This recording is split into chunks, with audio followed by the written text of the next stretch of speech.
everyone, and welcome to the Cinematic Schematic, the official podcast of thecinematropolis.com, your home to thoughtful conversations on film.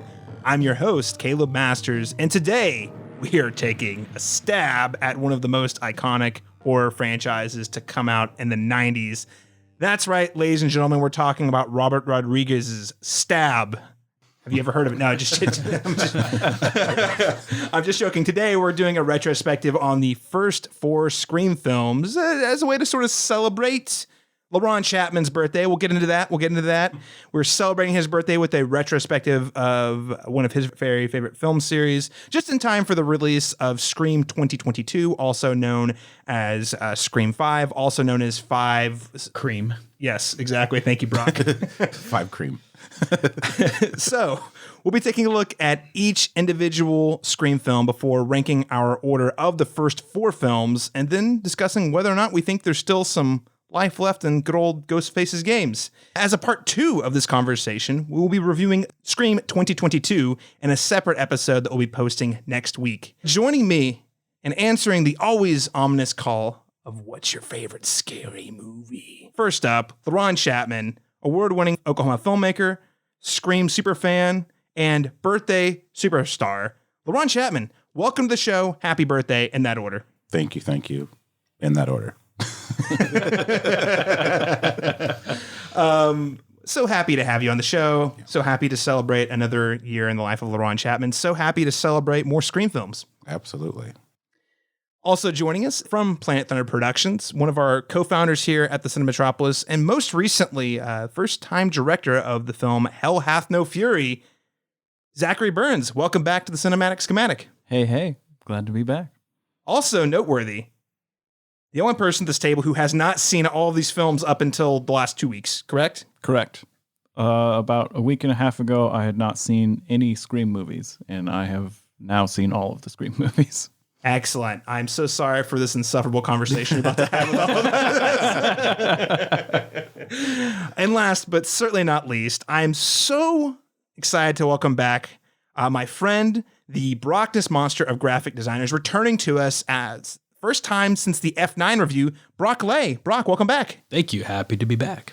Before we do get into today's review, I did just want to quickly note that if you were listening to the Cinematic Schematic today and you enjoyed the conversation we have, I really encourage you to support the show by subscribing to this podcast on your preferred podcast app and leaving us a rating and review on your preferred platform. And I most notably want to call out Apple Podcasts.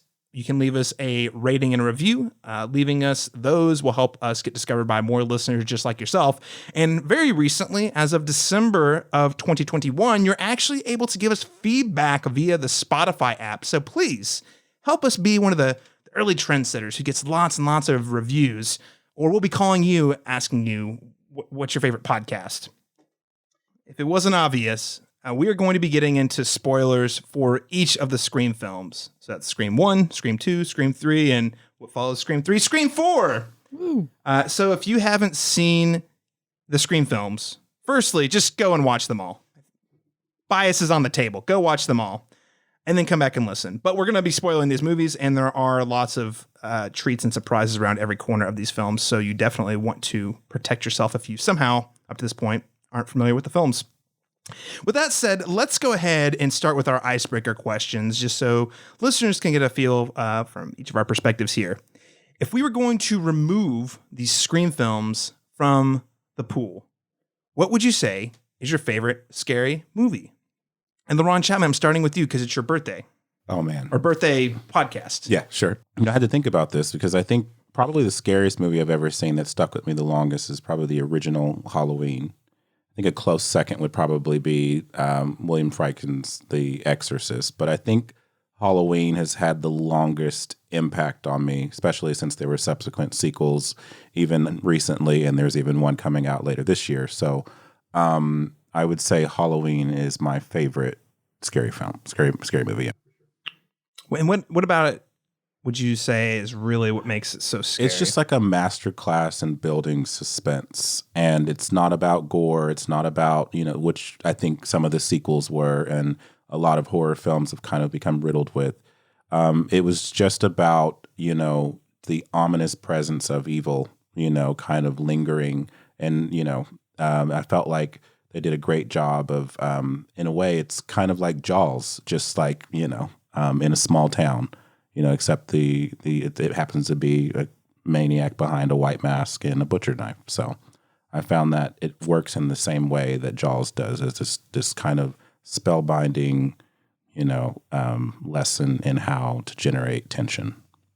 Absolutely. And I think if go back and rewatch it, listeners, it's remarkable, at least every time I rewatch it every few years, it's pretty remarkable how tight that film is. Is that the one with the Michael Myers guy? I don't know. My screen voice is very bad. Poor imitation. Broccoli, what's your favorite scary movie? Scary movies for me are broken down into scary movies that allow you to be scared but also have fun, and then scary movies that literally strike you and like make you scared and keep you there without allowing you to have that like kind of that nervous laughter. My favorite scary movie of all time is probably Lost Boys.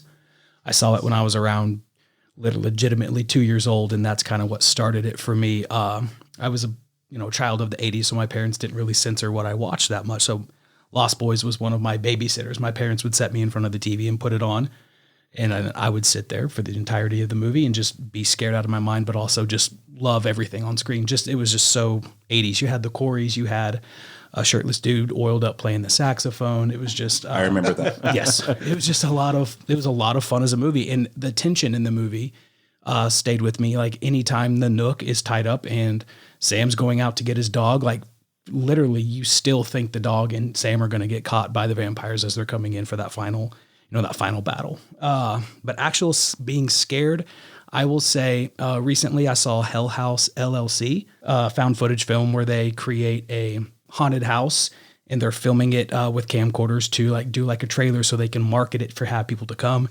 Little to their knowledge, the house is actually haunted. It's very scary. It's very claustrophobic, and they do a really good job of setting the atmosphere. And then a Turkish film called Baskin, which is very terrifying and makes you really question whether you like the movie, and if you do like it, why you like it. So I'll leave it at that. I watched it a few years ago based on your recommendation, and that is certainly a movie that it's a movie. It's upsetting and it's visceral, so it wins points for visceral horror off the bat. Whether or not I like it, I'm still not sure to this day. But it's a great record. It is. If you're going, I want to be haven't like, even heard of this. Fucked up. This horror movie. Yeah, just watch Baskin. Yeah. Okay. We'll talk after. All right, Zachary Burns. What's your favorite scary movie? I have no idea. That's a really complicated question because there's so many great movies out there. But I will say, maybe one of my favorite experiences watching a scary movie was several years ago. I saw there was a midnight screening when it first came out of Sam Raimi's Drag Me to Hell, which is a really good movie. And I don't know, something about the screening, everything was working just right. Like I don't normally get spooked by jump scares and stuff like that in movies, but I don't know, for some reason that night it was hitting me hard. Me and I was seeing it with my brother and another college buddy. And then there was only like one other person in the theater with us. And all of us just like at every single jump scare in that movie, which there's a lot. They're just obviously so very effectively done by Sam Raimi, one of the best to ever do it. And there was just a moment when we were... I mean, Sam Raimi, the director of such horror films as Oz the Great and Powerful. Yes, exactly. Yes, that's right. Just kidding. Sam Raimi is a master. He's a god of horror. Yes. He's wonderful. But yeah, there was a moment in the movie where just me and my buddies got scared by another jump scare. It was a fun time. So that was one of my favorite experiences of watching a scary movie.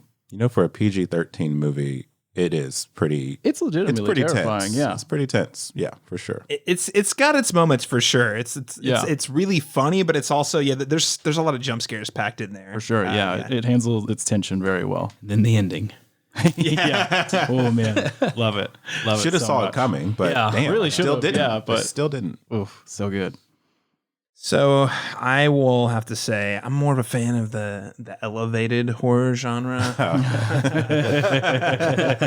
Sorry, listeners, just we'll talk about that the next episode. I'm gonna name off three. Laron, iconic classic of mine, Halloween. I love it. Probably among the first R-rated horror I ever watched, and it was pretty terrifying. I lost sleep. as a probably 8, 9, maybe 10-year-old maybe. So, it's pretty scary. Soft spot. Love it. Michael Myers is probably, one of the greatest like horror icons out there. Elevated horror more recently. I didn't think this was a controversial opinion when I saw it at South by Southwest a couple years back. Hereditary. I saw it at like 2 a.m. It was like the midnight movie, but because of reasons, everything was running behind. So I saw the movie roughly between the hours of 1 a.m. and 3 a.m. And I was, it was a South by Southwest. It was on the weekend, and I was like, super intense. it was at Alamo Draft House, so I was drinking, and like, I don't know, the whole crowd was really vibing with the movie. So I was, especially specifically the last third of the movie, I was like, holy cow, this movie's terrifying. When you see that mom finally start to crawl across the scene, it's terrifying. I haven't screamed out loud at a movie. It made me scream out loud because it scared the shit out of me. What was funny was actually watching people come to the realization that she was there, because she's shrouded in shadows, shrouded in shadows. And so when you finally have the realization, you look up and you're like, oh, you can see everyone like periodically like come to that realization. That was the funniest thing. Because you're expecting something to happen, but you're not looking up. It's like you're not looking in the corner. Sneaks into the corner and you don't know. And then, there's a lot of moments in there especially at the end, but the scene where she's like, you hear the sawing sound. Spoiler alert. I won't spoil what it is, but when you find out what it is, you're like, holy cow, I'm disturbed. And There's so many moments. It was just crazy because I was among the first people to see that movie, and we were all like, this movie's freaking terrifying, probably because we all saw it at 1 a.m. and we were drinking at Alamo Draft House. But it was also a rather intense film. And then controversial, there was a whole thing after it released wide. This isn't a horror movie. It's not scary. And I was like, dang. Anyway, that's one of my favorites. There's a strange disconnect there. I still think it's terrifying. I watched it again recently, and I agree. Still got me. It's good. And I like it because it's the elevated part, which we'll talk about in our Scream 5 review. But I also want to give a shout out to 28 Days Later. I got real burned out on zombies for a long time because we got way oversaturated for a very long time. I'm starting to come back around. Really, really like Danny Boyle's original film because it's the zombies are terrifying. They're not really zombies, like some people would argue they're not zombies, but the infected that eat the flesh of other humans, very terrifying. And I like the social commentary that I've got going on there. And last but certainly not least, it's not great. Admit to a soft spot. I really like the Saw franchise. The first one's a great film. I would actually go to bat for the first one any day of the week. Pretty much everything beyond that, though, is a guilty pleasure. I mean, I'm like, it turns into a soap opera real fast, but I'm totally cool with it. You know how you watch the Scream films to find out who the killers are? That was pretty much how I watched the Saw films. You're like, okay, what's the catch? And you're trying to look. You're trying to look for it the whole movie. I acknowledge the first three. Beyond that, I'm a minority. I hated the first movie. In the moment Cary Elwes started wailing and overacting whenever he had to got off his foot, I was just like, it's just too much for me. He does go pretty crazy. He goes Matthew Lillard on that scene, right? So I wasn't warranted. It took me out of it. But I love James Wan and Lee Wannell for everything they've done since. Well, gentlemen, thanks for sharing a little bit about your preferences with the listeners. Listeners, what's your favorite scary movie? You can tell us by sending in emails to the cinematropolis@gmail.com or by hitting us up at Facebook at facebook.com/the Cinematropolis or on Twitter at the Cinematrop. Let us know what's your favorite scary movies. And hey, if you chime in, we might read off some answers in our next episode. With that said, gentlemen, let's get to the topics at hand. Let's jump into our Scream retrospective, starting with Scream 1, aka I'm labeling it Scream 1996. Hello? Hello. Who is this? You tell me your name, I'll tell you mine. I don't think so. What's that noise? Popcorn. You making popcorn? Well, I'm getting ready to watch a video. Really? What? Oh, just some scary movie. You like scary movies? Uh-huh. You never told me your name. Why do you want to know my name? I want to know who I'm looking at. Someone is playing a deadly game. It all began with a scream over 911. Someone who's seen one too many scary movies. Now, he's taken his love of fear. Hello? Hello, Sydney. One step too far. Do you like scary movies? What's the point? They're all the same. Some stupid killer stalking some big-breasted girl who can't act, who's always running up the stairs when she should be going out the front door. It's insulting. There are certain rules that one must abide by in order to successfully survive a scary movie. According to the IMDb synopsis, Scream is described as a year after the murder of her mother, a teenage girl is terrorized by a new killer who targets the girl and her friends by using horror films as a part of a deadly game. And this film, listeners, was released December 20th of 1996. It was directed by master of horror Wes Craven and written by another well-known writer-producer, Kevin Williamson. A couple of fun facts about the film. It was originally titled Scary Movie until the Weinstein brothers retitled the film right ahead of the release to Scream. The film was budgeted, even for the time, not a massive budget, but probably par for the course in terms of horror films. It was budgeted at between 14 and 15 million. And here's what's interesting about this film. The power of word of mouth. This is like the dragon the studio is always chasing. They're like, how do we get people to talk about movies so that it stays in the conversation for many weeks and months? Most recently, a film that did this remarkably well was The Greatest Showman, which actually didn't open very strong its opening weekend, but came out through the holidays, and people were literally talking about the thing until it hit DVD and Blu-ray. I remember seeing it like in March, and the theater was like almost 70% full on like a Sunday. So Scream back in 1996 had a very similar effect. So it opened at $6.3 million, not even number one for its opening weekend. It came in second behind Beavis and Butthead Do America. Naturally.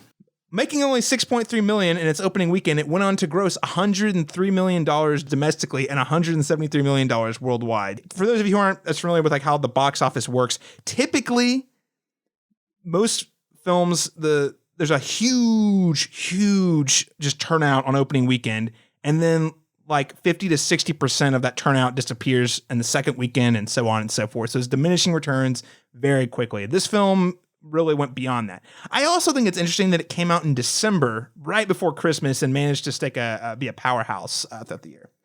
Now, that said, let's just talk about the film, though. Scream, 1996. We've all rewatched the films, or in Zach's case, watched the films ahead of this podcast recording. What holds up about it? Does it still hold up? What holds up well? What holds up less gracefully? Brock, I'll start with you.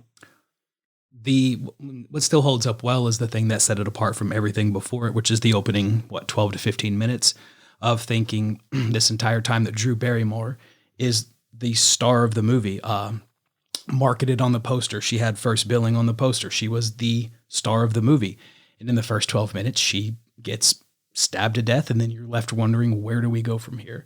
I feel like it still holds up, and it still has that shock value that people were not expecting. At the time, horror movies were kind of on the downswing. There wasn't anything new to the game, and everybody was kind of bored with them. And that opening 12 minutes just reignited everything that people loved about scary movies. Yeah, no, that's a great note. She was featured front and center of the poster.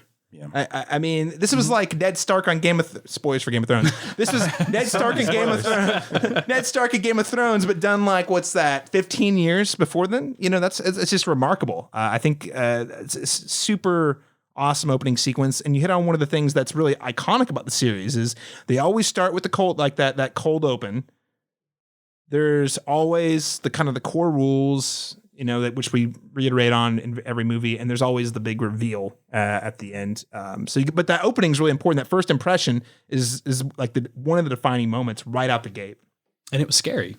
Oh yeah, it was actually scary. Yeah. Like thinking about her boyfriend being gutted on her backyard and like turning the lights on and seeing that, like it's just crazy.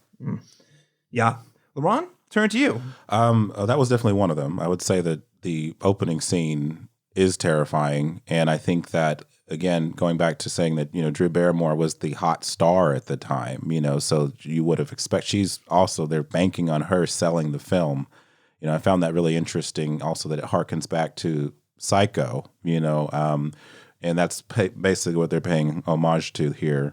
When Janet Leigh's character you think is the main character and you find out later it's actually Norman Bates. So it was a clever, play on that. And it's funny how going into it, you wouldn't know that, but if you were steeped in film, knowledge and like that, it's one of those moments where you're like, aha, I see that connection.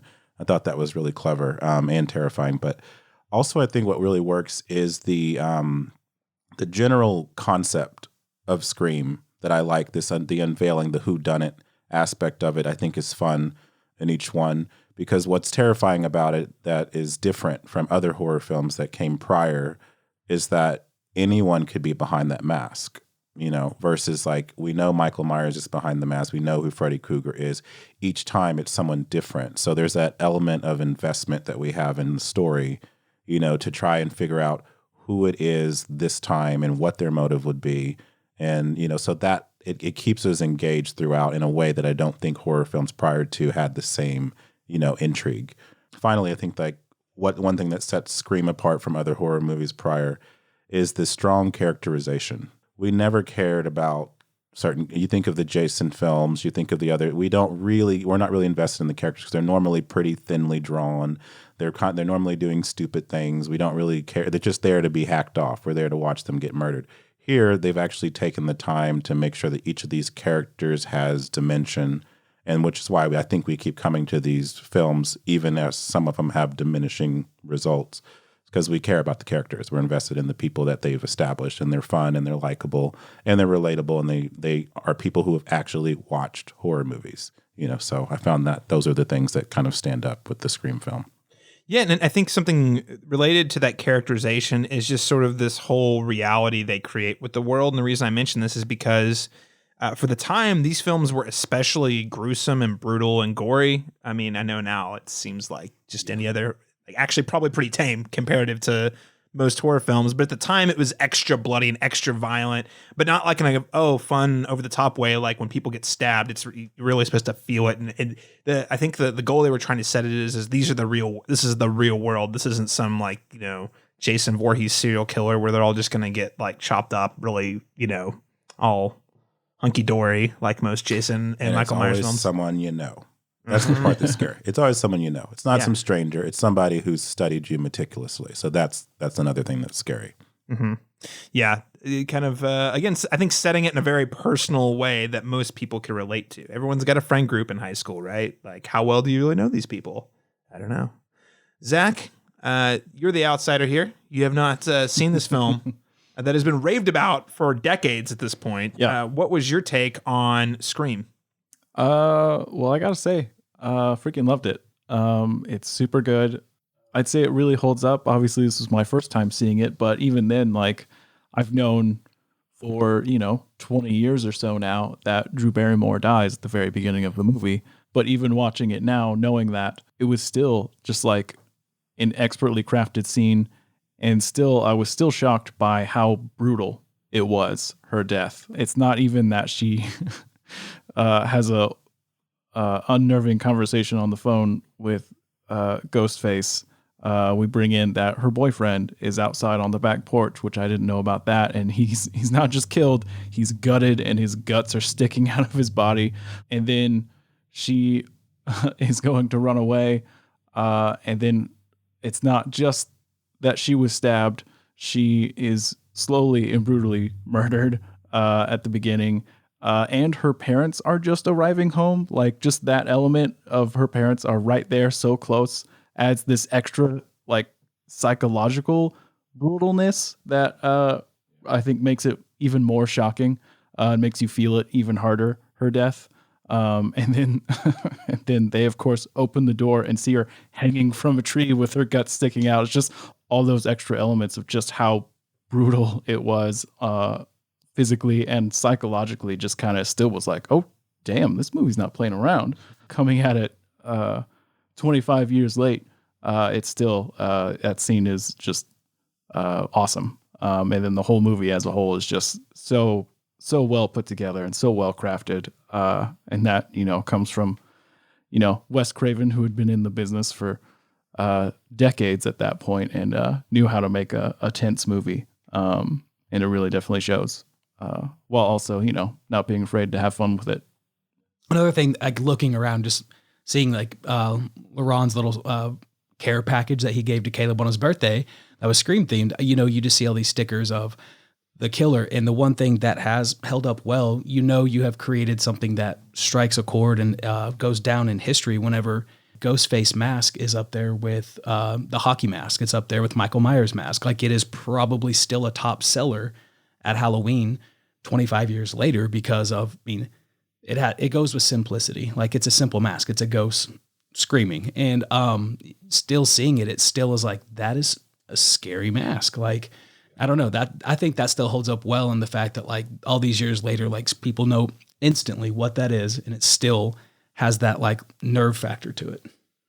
Yeah, absolutely. And I would say too, Zach, you mentioned Wes Craven. This is a really awesome sort of next step, because he had done Nightmare on Elm Street 1, wanted to be done with it. He didn't like the direction they took it in 2. He came back for 3 as his attempt to end the story, and they kept making it after that. And then he came back for New Nightmare, which, at the time actually did put a fine pin on it, but that was also a very meta movie. Love New Nightmare. New Nightmare's excellent. But it is one that I feel like might be a little less relatable to audiences because it's set in Hollywood on sets, which again, for movie fans is good. The thing I think that sets Scream apart is, I think we've all been saying it, it is high school people, characterizations, people you recognize, like kind of people you can kind of project, hey, this is so-and-so at my high school. They're attacked in the safety of their home in a small town where it's typically, people think it's safe and hunky-dory by someone they know, and they don't know why.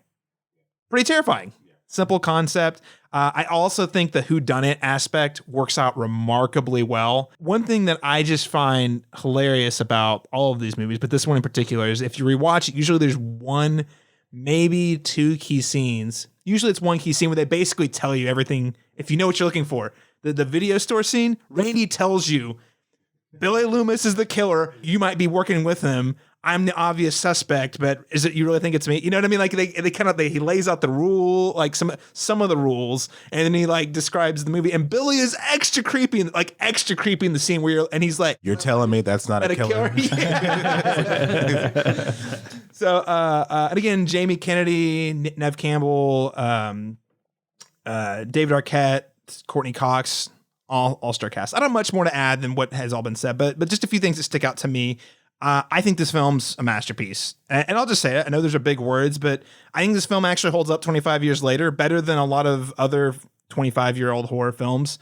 It feels like the best of 90s horror that we clearly are still taking with us. And it's a horror icon, like Brock said. Let's dive into maybe some of the sort of the potential topics here. We don't have to get into each and every one of these, but I do want to hit on some of the themes that are, pretty evident in the film. Big one here, and this is actually consistent through, if not all of them, definitely the first 2 or 3, but does the media create violence? Does the media create killers? It's kind of this conversation they're having at the time. People who have been listening to the show for a while have heard me say this probably ad nauseum, but mid to late 90s, really interested time in film. A lot of interesting conversations happening related to film and pop culture. Pre 9/11, before we got collectively as a zeitgeist got focused on other things. One of the things that was being talked about was the impact violent movies, music, and violent video games were having on the youth. It's a big thing. And this film really pokes fun at that.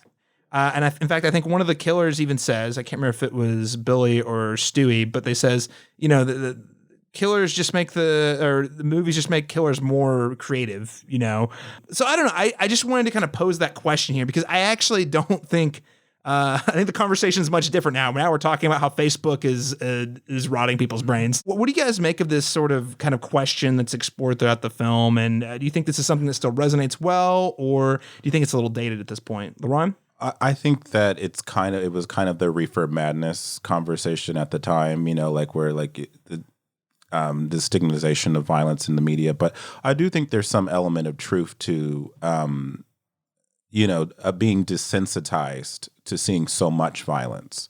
Because I can say right now, I've seen some twisted stuff. But at the same time, though, I think there's that level of consciousness where I say, like, when I see something happen in real life, I'm still jarred by it. It's just a matter of like when you hear a statistic that X amount of people died in this whatever, like sometimes that doesn't resonate. But like when it hits home, you can there's still that human element where you can separate yourself from what's happening. But I think it's a relevant conversation to have. I wouldn't say that, that it encapsulates everyone's, seeing violence in the media, that it affects everyone the same way. Now, maybe certain impressionable people, maybe somebody that's not a little unhinged.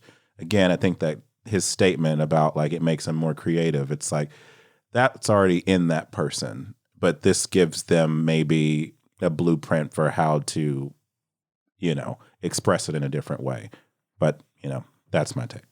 Yeah. I don't know. I mean, I think I echo the sentiment there. I think that's really the film in terms of like the way the film's trying to address that sort of timely topic. Again, I would argue is an attempt to ground this movie further in reality, which is, but I mean, violent people are going to be violent people. The movies just really give them ideas, which again is going to become more real as we progress through the series. Because, by the way, Scream 3 came out less than a year after Columbine, which actually impacted the way the film was edited. Zach, I mean, do you have any thoughts on this first timer? I mean, this is a theme that I'm sure you're familiar with growing up in that time frame. But I mean, like, did it seem like it was something that's aged particularly well about this film? Yeah, I think it's interesting. And I like the way you put it, Laurent, where it was kind of the reefer madness of its time, where people are just kind of looking for something to pin it on, to blame for, the bad stuff that happens in the world, and putting too much blame on something that really isn't the cause, isn't the source of the problem. So like, and I think that's essentially the stance that the movie takes as well, because I think it's kind of poking fun at that a little bit, or not poking fun, but it's pointing it out that that's kind of a ridiculous mindset to have towards movies, because I think it makes clear enough that Billy and Stu are messed up people to begin with. The movies didn't make them killers. That's just and that's not even what they believe about themselves. They don't think that movies made them killers. They were going to do it anyway. It just gave them in their brains weird ways to carry it out. So yeah, like they said, it doesn't make them killers. It just makes them more creative. And yeah, I think that's essentially where the movie lands. Okay. Rock, anything you want to add to that before we move on to our next topic? I just kind of agree. Just, people are inspired by art. Movies are art. And if you're crazy and you're inspired by a movie about violence and you're a crazy person, like it's going to inspire you to be violent, probably. Just, I think it's more so people than it is the movies. Yeah, no, absolutely. So slasher horror movie film tropes. Of course, this movie in the opening sequence alone, they talk about Michael Myers, they talk about Jason, Freddy. This movie is riffing on all the tropes. Randy has the whole sequence, in the film. There are 3 rules, but there's actually a lot more than 3, but there are 3 rules. Certainly more than one. Yeah. So this movie is certainly very aware of I would say a genre. Halloween popularized it. It wasn't the first slasher film, but 1978. So you're thinking what? Slasher films is a popular sort of film going experience. It's been around for 15 plus years at this point, going on 20 years. So there's a clear formula. Do you think the film effectively riffs on the slasher horror film tropes of the 70s and 80s? Well, yeah. I mean, if you look at it, like the running upstairs from the killer instead of running out the door, the saying "I'll be right back," just like you said, like Randy covers it all, like in the film. So playing off of that kind of was what actually still holds up well. Is that in this movie, horror movies have existed, and so they know the formula, they know the rules. And where in the past, horror movies act like they don't exist, so like they're just brand new to a killer, brand new to all of these things that are going on. And so it's kind of cool in this, where it's just like we know how we should be able to survive this, to beat this, and yet they still fail at it. So you just can't resist the drugs and alcohol, right? No. I mean, yeah, what I think is great about especially the first Scream movie is that it works as a parody of slasher movies while also being an excellent example and masterpiece of a slasher movie, which is just such a fine line to hit, and it's so well done. I think along those same lines, Zach, the whodunit aspect is a part of that as well. Like there's so many red herrings in the movie. Oh, yeah. And I'm genuinely curious. Were you surprised by the killers and the motive reveal? Yeah, I actually like the movie throws suspicion in every direction it can, and you know, some directions I knew were fake because they throw it Dewey's way, and I knew he lived throughout all the movies, so I was like, it's not Dewey. But aside from that, like coming at the movies from not knowing much about them except that Drew Barrymore dies in the beginning of the first one, I actually was still kind of shocked that it was Billy. Because we have that where it fakes you out, where he gets attacked by Ghostface towards the end. So I was like, oh, okay, I guess it's not this guy that the movie really wants me to think it's this guy, but also it's probably doing that to throw me off the scent. And it does that very well, playing with your expectations of who and what a killer would be, while then also revealing that, yeah, that person you most suspected actually was the guy. Which, yeah, so I thought that was really effectively done in the reveal that it throwing you off the scent that it was Billy, but then it was Billy. And then throwing Stu in there for good measure, just to throw you off even more. Because, that's also the other thing of slasher movies is it's always, it's one killer. So then throwing in that there's, it's not just one dude, is just another way to catch people off guard. And yeah, I think it handles both of those very effectively. And then I love just how unhinged they are once we reveal who they are, and they just go off the rails, and it's great. And that's something that most of the movies all do really well. Probably Matthew Lillard's best performance. I mean, I'm sorry for you Scooby-Doo fans. But. Right. Yeah, my favorite quote from that movie is still Matthew Lillard's Stu saying, "My mom's gonna, my mom's gonna be so mad at me." Like that's what you're concerned about, right? It's like all these things. Okay. I mean, I love that line for lots of reasons. Partially because it's a funny thing for a guy who just killed a bunch of people to say. But also it is kind of like it speaks to his mindset that he didn't see other people as people. So what he's worried about when he's about to be caught is that he's going to get in trouble by his mom. So it's like that's what's real to him. Well, like he totally disassociated because in his mind he's kind of like in a movie and everyone else is just the supporting cast sort of thing. I believe that line was ad-libbed too, which I think is great. I think I saw that. Yeah, great. Which is it's very well done on Lillard's part. Also, I love it that he gets killed by the TV playing the horror movie. Right. It's fantastic. Zach, a few things they throw in there. I mean, they throw the Fonz in there. They cast like big name actors, so you're like, oh yeah, they cast all kinds of people in that movie who honestly don't need to be cast in this movie. They're just doing it so you're like they're suspicious. You're like, you wouldn't cast Henry Winkler in the role of the principal. And they even kind of like set him up. He's playing with the scissors. I've actually met him. He's very kind. So he's super nice. No way he would do it. It's like. But yeah, so I think Zach, I'm really excited to hear that you think the mystery holds up, because I know the first time I saw it, it was mind blowing. But I wonder, because I think sort of like the last thing I want to hit on here is just there have been so many sort of meta takes on horror since this film came out. This wasn't the first film to do it ever. There were others, but this was the one that popularized it in such a way that we've gotten things. Like you get things like we get Cabin in the Woods, you get The Final Girls, you get The Rise of Leslie Vernon, a whole like sort of subgenre of horror riffing on the tropes of horror. So I was curious. I'm like, okay, I know it's great, but I saw it before I got like way desensitized to like sort of the meta. But so you still think this works as sort of like a great film, even though maybe the genre itself has gotten a little tired. I think especially the first Scream movie really holds up in all of those regards. And I'm kind of shocked that, I'm a big movie guy. I've been watching movies all my life. And somehow really none of these big major Scream spoilers that we're talking about were spoiled for me, except, obviously, because everybody knows Drew Barrymore dies at the beginning of the first one.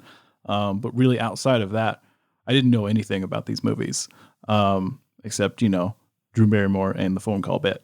So yeah, it really held up because I didn't know what was coming. If that's the only thing that was ruined for you, then that's still a great moment, great scene. I'm glad it's still. I think it would work regardless if I knew who the killers were going into it. But yeah, I'm personally shocked that not more of the movie was spoiled for me just sometime throughout my life. Right. I have to ask Zach though, the 10-second loop. How much did you enjoy that? Watching Jamie Kennedy on the couch only to realize it was the 10-second from the van. Oh gosh, yeah, I thought that was pretty fun. That was a clever little bit to give us some tension and then prolong the reveal of it. I thought, yeah, that was really nice. That was fun. Well, also the fact that it's the actor Jamie Kennedy yelling at the actress Jamie Lee Curtis. Yeah. Jamie, behind you, behind you. It's incredible. I think that's about all we have time to cover with this film. We could talk at length so much more about Scream. It's such a great film. Again, masterpiece, I would say. So with that said, let's go around the table and just give it a letter grade, and we'll move on to Scream 2. So we'll actually go in a circular order this time. So Brock, I'll pass it to you. What letter grade would you give Scream 1996? A+, easy. All right. Cut and dry. I like it. Zach? Yeah, I'll go with that. A+. A+. LaRon? Man, you already know. A+. First one gets an A+ for sure. Yeah. This entire table is going to be accused of being fanboys because I'm also going to give it A+ because I think it's a 5-star A+ movie. I often call this the Matrix of the horror franchise. It was that moment where everything kind of changed after this, so. All right. Well, ladies and gentlemen, those are our kind of, I would say, because again, between the four of us, we could probably talk for 3 hours about each of these films, specifically Scream 1, but we're going to go ahead and move on to Scream 2, which is a good question. Can you do it again? Better yet, better question, can you do it again in 1 year? Well, we're going to find out in our discussion of Scream 2. Let's get down to business. The way I see it, someone's out to make a sequel. Cash in on all the movie murder hoopla. So it's our job to observe the rules of the sequel. Number 1, the body count is always bigger. Number 2, the death scenes are always much more elaborate. Carnage, candy. And number 3, never, ever, under any circumstances, assume the killer is dead.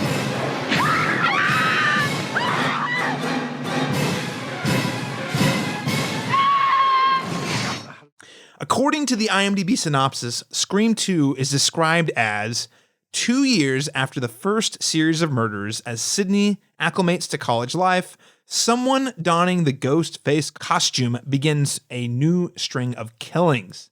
And this film was released in December 12th of 1997. That's right. Less than a year after Scream 1, even though the film's set 2 years after Scream 1. Crazy. Absolutely insane. The film was budgeted considerably larger after the success of the first film at $24 million and grossed $172.4 million. So Scream 2, can you do it again? Can you do a sequel? What are the sequel rules? LaRon, I'm going to start with you on this one. Scream 2, does it hold up? What works well? What maybe doesn't work as well as it used to? It's funny. I get a lot of shit from people who are Scream fans, in saying this, but I actually prefer the sequel. It's not that I'm saying that it is all in all a better film on a technical level. It's just I enjoy it more because there's a lot more happening here. I feel like all of the themes and stuff that were established, all the constructs that were here in the first one, those foundational elements are deepened in the second one, and they have so many more toys to play with in the sequel. So I actually prefer this to the first one for a whole host of different reasons. But the things that hold up for me, which I think is an interesting thing to point out, is that Scream is criminally devoid of diversity. There is not a single person of color in that movie. I mean, there is probably, but no one that of note, that's on the main cast list. And what I found that was so fascinating about this one is that there's a record number of African-American characters in this cast that are supporting, and even some of them I think have, pretty strong, a good amount of screen time. So I think that was an access point for me, also watching it is seeing like more diversity on the cast. And then just its play again on sequels in general. I think a lot of the tension and the same construct that was set up in the first one works just as well, if not better, in the sequel for me. All right. Scream 2 better than Scream 1, or at least preferred. Preferred. I can't believe you're saying Scream 1 sucks, Laurent. Wow. Such a bold statement. So Zachary Burns, newcomer to the series, Scream 2. What did you think? Man, Scream 2 is a hoot. And it's absolutely insane that the movie is as good as it is and came out less than a year from when the first one was released. Like, that's insane. Usually when a movie is shot out that quickly, it is hot, stinky garbage. And it is not that much of a step down from the first one. I really think it's super, super good and a lot of fun. It has one of my favorite scenes of this franchise, which is the car scene. That scene is so tense and so well directed and acted and put together. It's so good. And I love I love some of the new fun set pieces that we get to have in the movie. I love bringing in the theater with this the sets and everything that they do there. It's makes it really nice and stage theatrical. And they have lots of fun with that in a couple scenes. And I just thought it was really good. Like I wouldn't say I prefer it to the first one, but I'll die on this hill. I'll die on mine later. That's fine. That's fine. I wouldn't say I prefer it to the first one, but I would say it's not too far away from the first one. I think it's really super good. Worthy successor. Absolutely. All right. Those are the thoughts of newcomer Zachary Burns. Brock Lay, what did you think of Scream 2? When I first saw it, when it first came out, I did not like it. And so I feel like it has gotten better with repeated viewings. I do enjoy it now. One of your things that holds up with the theater when I was watching, I just noticed is they make it seem like they used real stone that fell from the sky. And I was like, no, that would probably be cardboard or like not cardboard, but styrofoam. And so it was funny that like these big stone boulders were falling down in a college theater on Warren Metcalf and disabling her. That cracked me up. The college has theater has a big, they really commit big budget. Yeah. The cop car scene really holds up to almost top the cold scene at the beginning with the second one is really hard to do. And they almost do it. Like the setup with Stab being so popular and them seeing this and being in the theater and no one understanding what's going on because everyone, like we've talked about in the first one, is desensitized because they just think that it's a playful nature that's going on. I just thought that was really good. But one thing watching it that you notice is less than a year after Scream, they realized how popular this was. And the amount of people that were popular at the time that they got to be in this damn movie is insane. It is nuts. And so I've noticed them, but I have to pull it up. So Marisol Nichols, who is not hugely popular, but she was Audrey in Vegas Vacation. There's Heather Graham, Rebecca Gayheart, Portia de Rossi, Timothy Olyphant, Jerry O'Connell. There's just like these lists of people that you're like, how did you get every single one of these people to be in this movie? And I just thought that was something that really was a testament to how popular and how polarizing this film was at such an early, I guess, infancy of its creation. I thought that was really kind of pretty cool. Yeah, super impressive cast. Again, the first film had some heartthrobs and some winners, but this movie, like you're right, Brock, like everybody in this movie. Also some great, great casting up, if you will. I mean, and this was actually, I would say, Liev Schreiber as Cotton Weary, who does actually make a cameo in the first film. In the first one, yeah. For he doesn't say anything. He's on TV. He's barely there. Goober in these damn movies. He is. But Liev Schreiber is like a very respected actor today. I mean, and like the fact they were able to get him before. I mean, I kind of looked and didn't look like he had a ton going on in that time frame. So even like the people who weren't famous at the time turned out to be real all-stars. Timothy Olyphant before he got his teeth fixed. Yeah. Oh man. And worst acting I've ever seen from him. This is that I think is what killed the movie for me is him at the end channeling a high-pitched Matthew McConaughey. Trial's going to be sweet. I don't know what you're talking about. I love the ending, actually. I love with him and Laurie Metcalf, like the killer reveal was good, but the acting by Timothy just took me out. Everybody just goes really big, and it gets kind of campy there at the end, and I really enjoyed that. So actually. you know how we fun. were just making fun of how they went off the rails in the first movie. This is kind of he's doing the same thing. Call me hypocritical, but to be fair though, I hear what you're saying. I 100% hear what I'm saying because it's probably the most over the top I've ever seen Timothy Olyphant go in anything. He doesn't get those roles. Those kinds of roles too often where he gets to go big like that. Yeah. Okay, so here's the thing. I am not going to be a downer because I think this is a great movie. It's an incredible sequel. The fact that it's made in a year. I don't dislike anything about it. Upon a repeat viewing, maybe perhaps in the same night as the first film, and this is sort of the point, but when you watch them back to back, it's still equally frustrating how similar the plot beats are to the first film. Now, the things that are great, though, are the differences. We've already said them, so I'm not going to spend too much time repeating, but the cold open is incredible. How do you top the cold open from the first film? They found a crazy clever way to do it, continuing the meta themes. They have the comments on, the role of African Americans in horror cinema. Again, I don't know how... I'm actually going to talk about that here in a minute, but like how much does it actually say about that? I don't know. But the fact they even put it in the movie is sort of kind of playing that. Oh, see, you're in on it. We get it. That scene's incredible. The car scene's incredible. And I do love the reveal.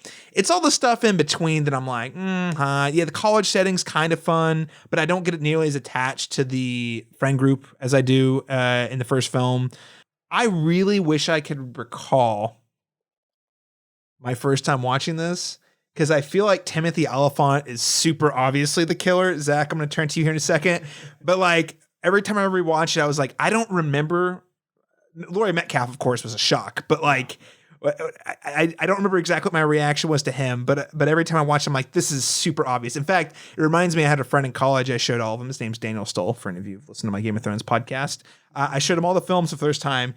And he called it that Timothy Olyphant was the killer in the first scene. He says, that's the killer. And I was like, well, how do you know? Because he gushed about how the killer stabbed the guy 6 times. Like he was specific, and he was like, he killed him. He stabbed him 6 times. Like he was like excited about, and very specific. So I don't know. That doesn't deter from the movie. I find the motivations pretty compelling, especially if you're thinking about the popularization of court cases in the late 90s. All of that really rings true. So motivations are great.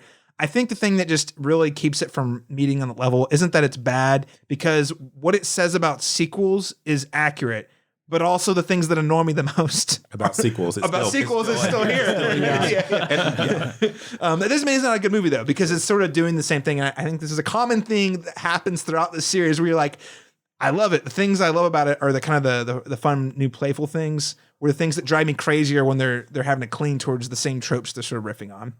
One thing I want to say, I want to add to about the opening scene, because I agree. I think it's as strong, if not maybe a scotch stronger. Now, the only reason I'll say that from a psychological standpoint, because what's interesting is that Jada Pinkett and her partner, Omar Epps, this character, they go into this movie, and there's this duality of fiction and fantasy that's happening right in front of them. There's levels of meta happening here because they're watching Stab, which is about the previous movie, and they're simultaneously there, not unbeknownst to them, in a murder scene.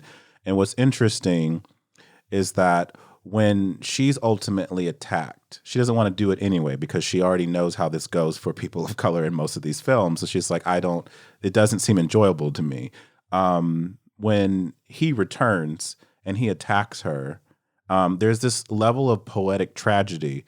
Because what I can never get out of my mind, what has haunted me to this day, is that she dies thinking that he killed her. You know what I'm saying? And there's something so poetic and tragic about that, because she doesn't know that she's being terrorized by a kill. She thinks her boyfriend killed her, and she dies with that level of disorientation and confusion up on stage. And I find that so haunting, because there's so many layers to that psychologically that I find just eerie and disturbing. So that's what resonates with me deeper about the second opening than the first. I think the first one's more interesting, like from a chase scene standpoint, like just as a set piece. But I think the second one resonates with me deeper because of that one element that's added to it that wasn't in any of the other films. So, but yeah. I had never thought about it that way. It's kind of terrifying now. Now I can't even go on dates to the movies anymore. I mean, and then it just adds even more to it that she dies and everyone just watches it. Because they think she's doing a bit. Yeah, because they think she's doing a bit, but she's actually dying. And there's that level. It's like it can't, the sensitive, they're not able to focus on what's actually happening in the moment. Like this woman's being murdered. What a perfect murder scene. Because there's so many of them. He knew, it was like, and I'm convinced that Mickey, Timothy Oliphant, did all of the murders, and the only murder that, this, I can't take credit for this because someone else pointed this out to me, but I think the only other person that I think Laurie Metcalf may have killed Randy. But I think that everyone else was killed by Mickey, because if you think about the setup, when I go back and play back and I'm looking at where she was and what makes sense, like I'm convinced that she did that with Randy because of the whole, comment he makes about her son and everything. But otherwise, Mickey did all of the random killings because remember, it was supposed to be a copycat killing, like their names, the two characters that die. But then once Randy gets killed, then that copycat aspect of the story kind of just gets left dropped. Like, and everyone else that gets killed has no connection to the other ones from before. So it's almost like it got derailed once she got involved and did that one thing. But anyway, that's just a theory. Man, so many things I haven't ever thought about in this movie, guys. You might be changing my mind. A couple of things I want to hit on here. We've already talked a lot about the reveal of the killer, so let's just go ahead and move right into it. Do we think this works ultimately? And then we can talk a little bit about motives.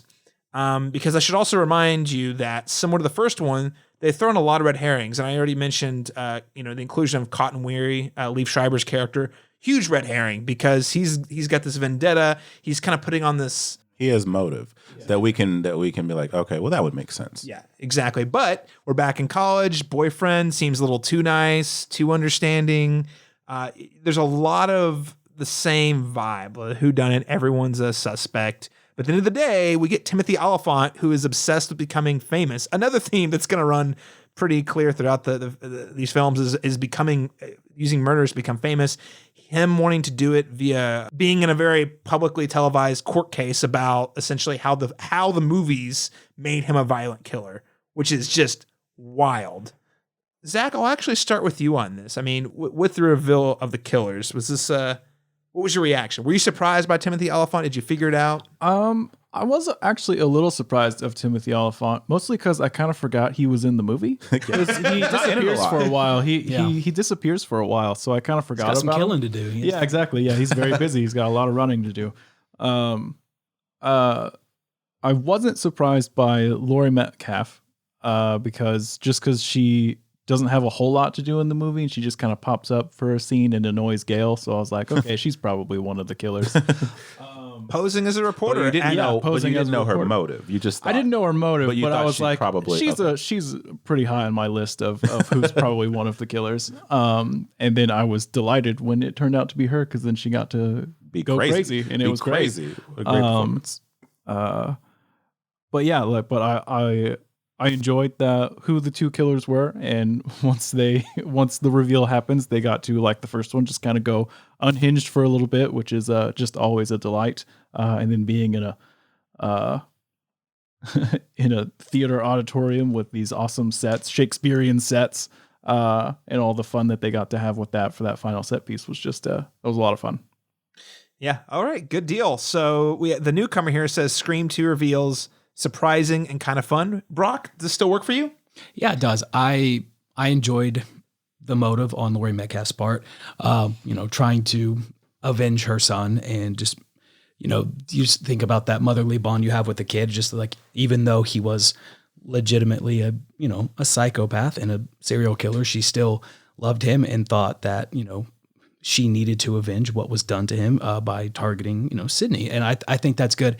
And I think with Oliphant, I think that does ring true for the time of why he would want to be a killer and want to be just to become famous. That's happened in the past. It's happened since then that just, people want to be famous, and sometimes the only way they know how to do that is to do some crazy shit. 90s is when you start hearing a lot about like the Jeffrey Dahmers of the world, and like how all of a sudden there's these like serial killers that everyone knows in America knows the name of, before I think the conversation turned to like, maybe we should talk about victims instead of like the murderer guy, That said, LaRon, I mean, this is your favorite. You still pretty satisfied with the reveals at the end? I'm satisfied with them, especially the Laurie Metcalf thing. I didn't suspect her at all. Because it just sounded ridiculous. Like, who's this woman? What does she know? She wouldn't do anything. She's just an annoying reporter that just keeps popping up all the time. But when it's revealed why, then I thought, oh, that's cool. Because that's also harkens back to like Friday the 13th, where the mother was the killer instead of Jason, like the original. Like I found like just that play on it's interesting. But I also think I go into it now in retrospect thinking it's interesting that they had different versions of this script before this came out. And one of them leaked. And so they had to derail their original plan and then go with this plan instead. So I go back and I wonder now, like, how much of that original script is still in there where we have red herrings where things lead a certain way and it was going down a certain path. And then they landed on this because the original killers was actually her roommate, the black character, one of her best friends, Hallie, and then also her boyfriend, Derek. See, I thought it was, having not watched it in a while, I thought it was Derek for misremembering. And I was like, it's him. It has to be him. And so I feel vindicated in hearing that. Yes, that was the original case. I think Mrs. Loomis was a third killer. I think there was three. Oh, okay. Like three. So that was still an element that they always were going with. But there was a triage of mayhem happening here. And I think it's interesting that when they cut that, going back to Mickey, maybe that's why it's a little more obvious that, for me at least, that he was a killer. Because if you think about it, he's carrying that camera around all the time. He's the film student. We meet him in like the second scene, in that little film theory class. And he's always bantering with Jamie Kennedy's character, which again doesn't make him an obvious suspect, but it's like, oh, this is the other movie guy, But something that was pointed out to me again by somebody else, I can't take credit for it, but I did notice. Once he said this, it was interesting. Is that awesome scene in the soundstage with Gail, that bait and switch thing where she's running? That's just such an amazing sequence as well. When that footage comes on and you see that someone is filming Jada Pinkett and whatever, it should have clicked right there for everybody. He had the camera the whole time. He was documenting everything that was happening. Like, oh, Mickey, definitely Mickey. Who else was recording all this? It was kind of like those things are given to us, but it's like, certain things like that. Again, in retrospect, I can be like, oh, it's obvious, but it didn't resonate to me at the time. So, Are you speaking of them having to change it? Just made me think of this. So when Laurie Metcalf comes on, Sidney Prescott's like, Mrs. Loomis? Like, what's going on? She has been around Gail and the entire time. How did you not see her and immediately click that Mrs. Loomis is now a reporter and, sniffing around? So maybe that was something that had to go with the script. But you notice, though, she's only in the scenes with Gail, and she's always running from. So that's another thing they point out. I think it's like in the beginning of the third act. They're like, it's got to be someone who's always at the scene, And you notice, especially on rewatch, like, oh, you notice that she gets there and leaves right before everyone else shows up. Right. She always just skedaddles somewhere else. Yeah, but then but the first time you watch it, and even the second time, if you're not paying attention, you probably don't even. You're like, oh, they had a scene together, right? Nope. First scene they had together was the reveal. Okay, see, it's but you wouldn't think so because she's around so much. You just assume. I would have hated writing this script. Oh yeah. Well, just trying to figure out where everyone's at whatever given time, so that nobody can point out this giant gaping hole that doesn't make sense. But there was a hole there, and they said, let's put actual stone pillars in a college theater production. Well, I mean, the theater production was run by David Warner, so I mean, he's got did you not hear the speech in which we're not going to have time to talk about post-traumatic stress, in which Sidney is clearly like, I'm having like a thing I really can't do, and he's like, that's the art. You've got to give into the. Do you think in that scene when she's doing the play and you see the character, is that PTSD or was that killer there? I think it's PTSD because it represents itself again in 3. Yeah, fair. I think it is too. That's fair. Mm-hmm. Yeah, I think it is too. Unfortunately, we're about out of time on 2, but yes, we should note though the PTSD is a common theme. Like Again, trying to ground it in the real world, like, hey, this person, her entire friend group was murdered by her other friends who were trying to kill her and framed her as like one of the main characters. Messes someone up, and then it happens a second time, So the way the films deal with it, I think, is actually quite elegant throughout the series. And something I'm just realizing that none of us have really touched on just yet. Neve Campbell in these movies is fucking great. She's fantastic. She absolutely really good. carries She's my these favorite movies. Scream Queen. Yeah, these movies might not work if she wasn't in them. 'Cause she just does great carrying these movies. She's so resourceful. She knows how to slam a door on her face. She knows how to lock it. She's always ready, no matter what. She's always been super smart. Use another door to jam the doorknob. Right. Yeah, exactly. She knew that from the first go, which is very smart of her. But then also, like, I think one thing that I think is great about the second movie that really plays on, what we learned from the first movie is when Jerry O'Connell, her boyfriend, the second one, is tied up, and she's about to untie him, but then she's like, oh wait, what if he's the killer? Because in last time it was my boyfriend, and then it turns out not to be him. That she learns because he's dying, and it's just like, it's just there's an emotional brutality that shows up in these movies that sucks for the characters, but it just intensifies the stakes in those moments in those movies, and it's because of moments like those that I think the first two movies handles best by bringing in that kind of emotional brutality beyond just killing these random people. But yeah. Anyways, I just wanted to. I think it's a good note because we see the Halloween saga try to do this twice. I think it actually does it better in H2O than it does in Halloween 2018. But Scream did it. But Scream did it first, like, and it did it in a much more organic, relatable way. Whereas especially Halloween 2018, they go way over the top. Not that I dislike the movie, but I'm just saying, like, it's a little more on the nose, a little more blunt approach there. We are out of time on 2. Wait. But we got to give it a letter grade. Randy dies in 2. We did not cover. Oh that my God. whatsoever. Okay. Actually, that takes a moment. Thank you, Brock. Sorry, Randy. You saved us. We have to give him flowers. Okay, we do, because I'm not gonna lie. I really, not only do you feel his death in 2, but you feel it in 3, and you feel it in 4, and you feel it pretty much. You're like, we just need Randy to come through. Right. That's the last of her friend group. Like, everybody's gone. And you notice what's interesting, something I caught this time around, is how he's actually initially trying to distance himself from the situation. He's like, I'm not playing by these rules. I'm staying out of it. And then the second he starts to, like, all right, I'm in the game a little bit. I've heard so many people tell me that I hate Scream 2 because I will never forgive them for killing Randy midway through the movie. And they're like, no, after that I was done. I gave up on it. And I was like, that's fair. But I mean, I get it. It's a big loss for sure. Yeah, no, definitely. He added a certain element that I think really gives the franchise a certain character. Scream 2 letter grades. I think we'll go the other way around the table. So LeBron, we'll start with you this time. This one's on par with me. I just go ahead and consider the first 2 as one package. This is just one unified masterpiece, this whole thing. So A+ for this one as well. So that's fine. All right. A+ from LeBron. Zachary Burns. What letter grade would you give Scream 2? I'll go with a B+. B+, that's generous. I think solid. Very reasonable. All right, B+. Brock Lay. I would have gone with an A-, but a real stone pillar fell from the sky and knocked it down to a B+, along with Randy Meeks killing. Side note, Laron, you messed up by not inviting me to your birthday, because I would have shaved my beard into a Randy Meeks goatee.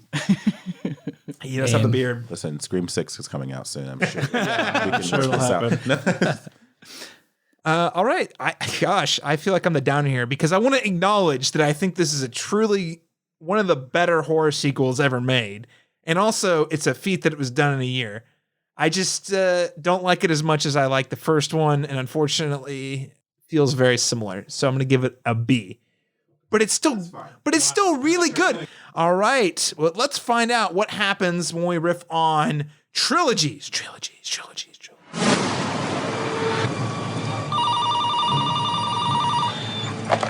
Kill California Women's Crisis Counseling. My name is Laura. How can I help you? Laura, I do have a crisis. I've killed someone, Laura. Are you listening to me? Huh? Who is this? Just one question. Do you think it's over, Sydney? Do you? Whoever it is now taking credit for Maureen Prescott's murder. But we know who killed Maureen Prescott. Billy Loomis and Stu Monker. I mean, they even told Sydney how they did it. Maybe there is a third killer. Guys, this was about Cotton, and we are not in any danger. We are not in any danger, says Candy, page 15. Who the fuck is this? Somebody who killed to know where Sidney Prescott is. According to the IMDb synopsis, Scream 3 is described as, while Sydney and her friends visit the Hollywood set of Stab 3, the third film based on the Woodsboro murders, another ghost face killer rises to terrorize them. Killers.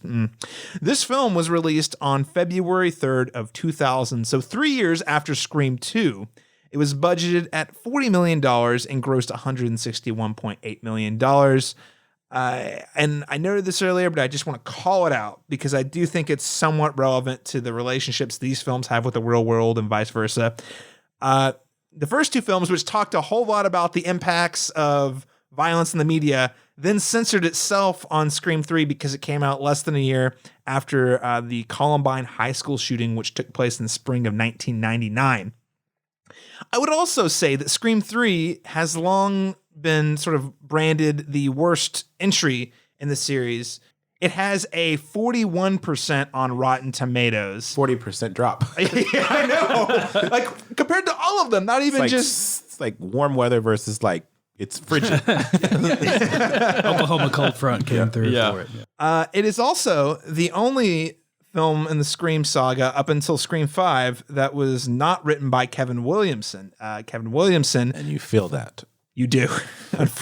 For 117 minutes. you definitely feel that it's a different type of movie. And he was very busy being a successful Hollywood person and working on a bunch of other projects and didn't have enough time to work on the whole script for Scream 3, though apparently he provided, is it Aaron Kruger? Is that how you say the name? The person who did write this film, he did provide an outline, which that writer then proceeded to largely throw out. So, Scream 3, what holds up, what doesn't? Is this the redheaded stepchild of the franchise? Sorry, redheaded stepchildren. I'm sorry. Yeah, why is it always that they're redheaded? Like, why is that always the thing? Right. Brunettes. Some brunettes suck too, right? know? Yeah. Like, sometimes. I like gingers. Actually, Zach, I'm going to start with you on this one. Person who hasn't seen the movies up until this point, you've watched 1 and 2, you gave really high letter grades to. What did you think of Scream 3? Scream 3 is a hoot. It's definitely the weakest of the franchise, but it's still a ton of fun. And there's a lot of things that I do like about it. There's several things that I'm pretty meh and not a huge fan of, but the movie overall is still a blast to watch. It's a movie where I think definitely because of when it was made directly after the Columbine shooting, which was a pretty big deal at the time, they definitely leaned more comedy in the movie overall, which again is fun, but there's not a lot of tension in the movie, and it kind of loses. Whereas the first two movies, there's literal, there's lots of tension, there's lots of parts where you actually kind of are scared. But not so much in this one. So it kind of loses the actual horror aspect of it and leans more comedy, which, again, like if you go into it and just accepting it for the ride that it's going to take you on, it can be a lot of fun. But as a horror movie in this very good horror franchise, it's definitely the weakest of the bunch. I'm going to throw this at the table. I actually thought it takes itself too seriously, which I also think it's trying to be a comedy too, though. Does that make sense? Like it it feels really self-serious in moments that feel just flat. Like the moments that are supposed to have like an emotional beat, I was like, what's going on? This doesn't feel like the first two films, while also simultaneously largely trying to be a lot sillier than the first two films. Am I off on that? You guys can call me out, because I just couldn't get over it. I was like, why does this feel like it's taking itself really seriously in this scene or this scene? You know, It's like somebody who understood half the assignment. You know, like they got part of it right. Like, I think the comedy works. I do think the comedy works. Sure. But it's still a Scream movie. And what worked so well for the first two was that there was this delicate balance between humor, pathos, and genuine tension. I feel like tension is just removed entirely from this one. People die and murders happen, but there's no tension leading up to those murders. You know, so all of that falls flat. But the things that work, the things that hold up for me still, like Parker Posey, I think is comic genius. She is in a this. delight in this She movie. saves every scene she's in, and I'm like, God, I wish you had more screen time, because then maybe, you know, the times that you're off screen wouldn't suffer so much. You know, like, but I think the comedy works, but the horror element is gone. And that is kind of a crucial aspect to incorporate into a Scream film, that to make it be successful on all of the levels that make the previous entries work. all right. I think that's well said, Laron. Brock, what did you think of Scream 3? Yeah, it's not as high on my list. And I do think the comedy comes in with, you know, kind of the self-centered actors trying to portray these really grounded characters that you've come to love, and like the kind of the characterization that they think they need to take on them, that the real people that the actors are.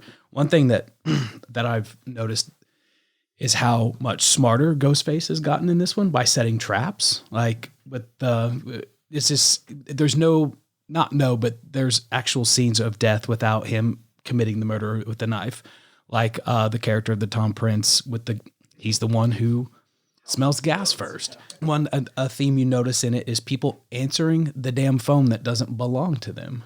Tom answering the phone in a house that doesn't belong to him. Jenny McCarthy answering, like, you don't live here. The director's phone at his This desk. is not your phone. Don't answer. And so I think, you know, a lot of things were kind of forced with it to try and make the story humorous, but also kind of to set up kills that really shouldn't have worked.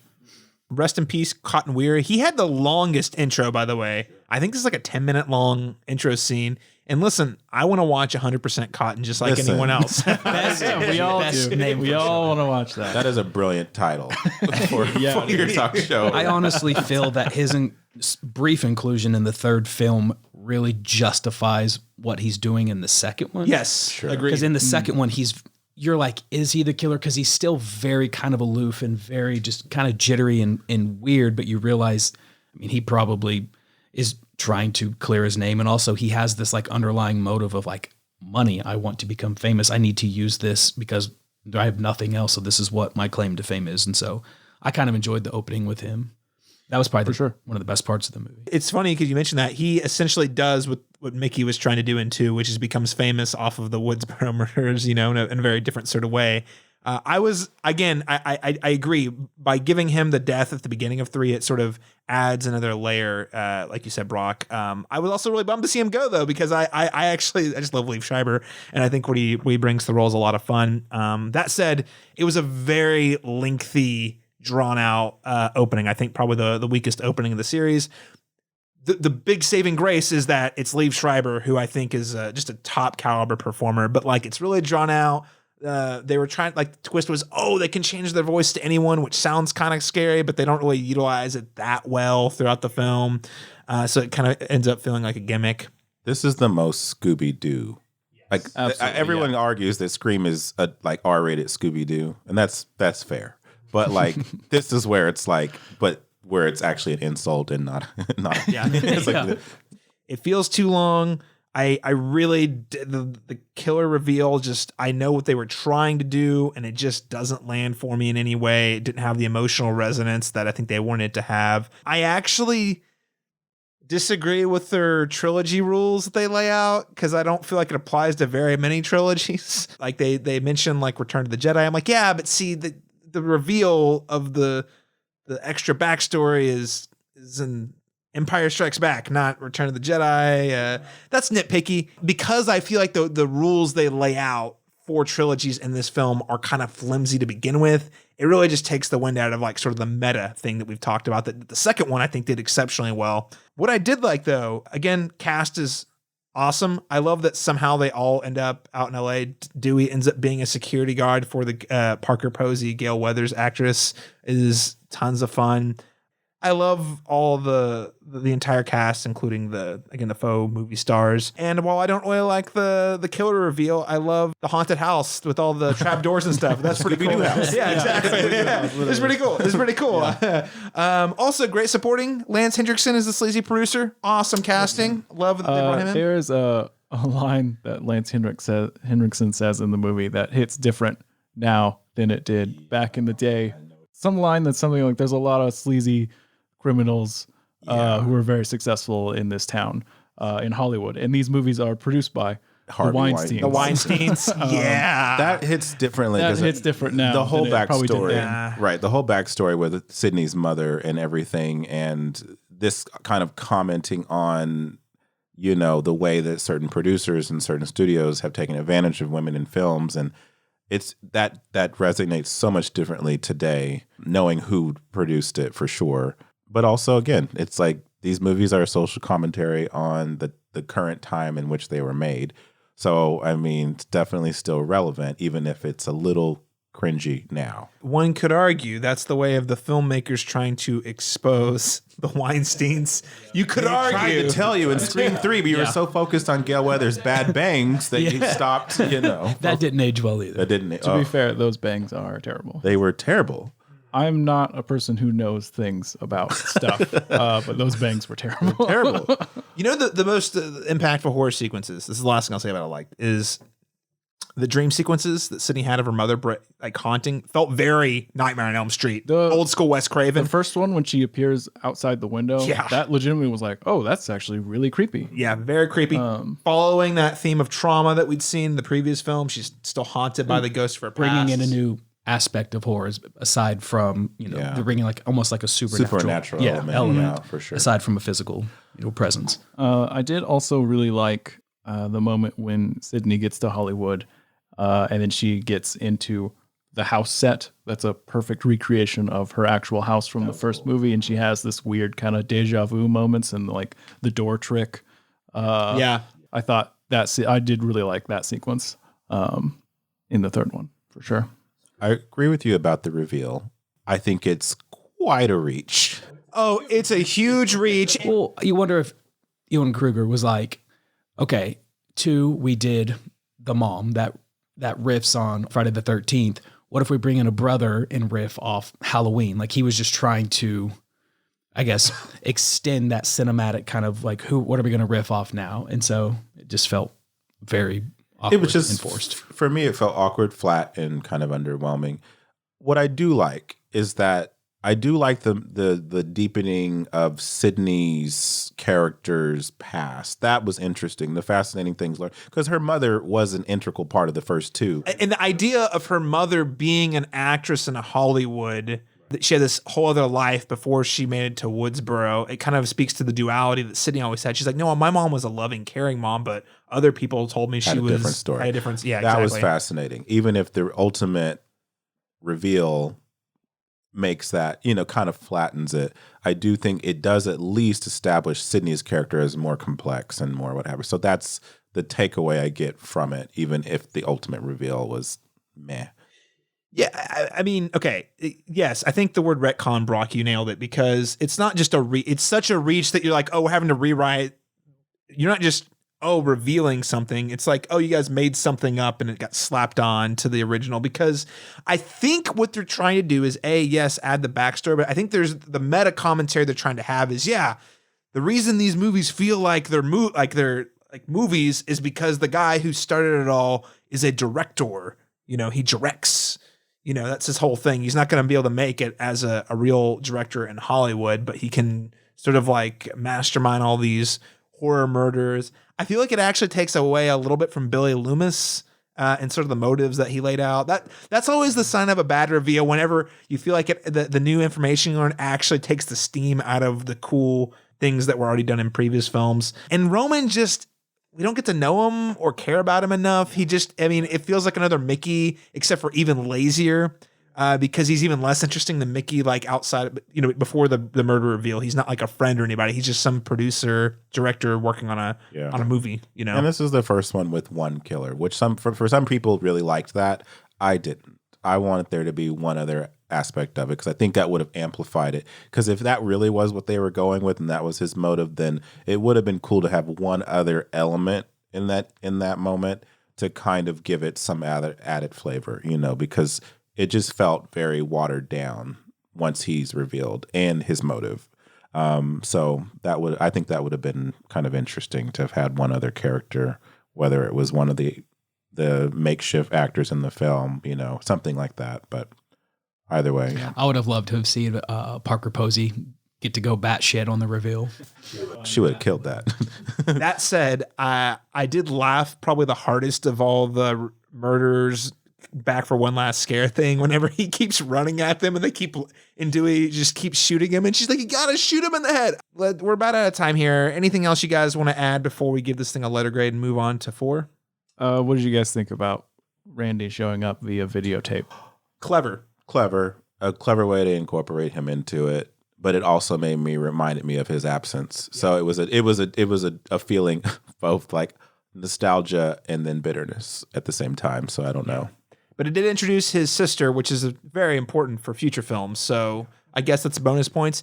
I liked it. Again, I just thought the rules they included were not super solid. See, I didn't like the concept of him coming back via VHS at all. Okay. I thought it was super lazy, and just thinking of it in context, because in the tape, he says that he's recording us during the events of Scream 2. So while there's a current murderer going on in Scream 2, he's like, what if there's a third one sometime? Let me sit down and record this video in case I die Definitely for 20 like minutes. An afterthought and not something. Oh, it's 100% an afterthought. And it's just, I don't know, it's just very lazy. And yeah, it was just, it's like they regretted killing. They're like, crap. Well, it's not Screaming Without Randy, but we kind of killed him in the second. Well, we killed him because we were stupid. So let's go ahead and like write this scene where he's let's just cram him in here somehow. But I think the weakest element for sure here is the writing. That's what felt. That's what's not sharp. What was so sharp in the first two, the clever lines, clever zingers, all those. I feel like there's a devoid of that in this one for sure. And then Kevin Williams didn't write it, so we have to say that has to be. That did hurt the franchise in some degree. The love interest is somehow Patrick Dempsey with Sidney Prescott, even though they don't have like any chemistry whatsoever. They have no chemistry and they don't acknowledge him in the fourth film. I know it's 11 years later, but like they made such a deal about it in 3, but they're like, what if we just forgot that happened? Anyways, we've bashed the movie a lot. It's still a lot of fun. It's still a lot of fun. It's still a lot of fun. Brings us to letter grades. We've been really harsh on it just because the bar is so high. Also, I just question how it took them after 3 years. They weren't able to write a movie half as good as 2, which they wrote in 1 year. But you know, that's a different conversation. They wrote in like 3 months because they had to. Shoot. Yeah, you're right. Actually, yeah, fair point. Yeah, wrote that damn thing on a napkin and just went to town. All right, letter grades. Zach, I'm starting with you this time. I would say probably a C. C? Yeah. I see. Yes. Broccoli? I'm going to bump that up to a C+, only because I believe that Kevin Williamson met Joshua Jackson on the set of Scream 2, and that gave us Dawson's Creek. So I will say C+. Because we lost him because of Scream, and because of that. So I'll bump it up just because we know what happened with his absence. LaRon Chapman. Okay, so like Zach said, this is very much like I treat all these like my children. And I've told you this before. I love all my children. I like spending more time with some others than others. So this is one of those kids that, can give me my space every now and then. So I will give this a solid B-. My affection for it has grown over the years. Because I felt very let down when I saw it when it came out. That was the first one I saw in theaters. And then seeing it upon replay during the pandemic, I laughed a lot more. And now that my expectations were lowered and I knew what I was seeing, I was able to appreciate what we have, the movie that we actually get from it. So yeah, B-, solid B-. Man, again, I'm going to come down hard on this, guys. Here's the thing. I was so let down by this movie that I don't think I've seen it since I saw it the first time. I should also note that I'm pretty sure when I saw it the first time, I am like 95% sure I saw it on TV, which is not a good way to watch a movie for the first time. So I was ready going into this one. This was actually the one I was most excited to revisit because I hadn't seen it in so long, because I knew I watched it in a less than the best way to watch the movie. And I was like ready to say, you know what, maybe this is a Matrix Reloaded Revolutions thing where over some time we've got some distance and we can just accept it for what it is going into it. And I wanted to like it, and I still kind of came out saying it had its moments, but it's a C-. So that's where I'm landing. This is not really a trilogy, as it turns out. This is the third part in a 5-part movie series. So with that said, let's go ahead and move on to the final film that we're talking about today, Scream 4.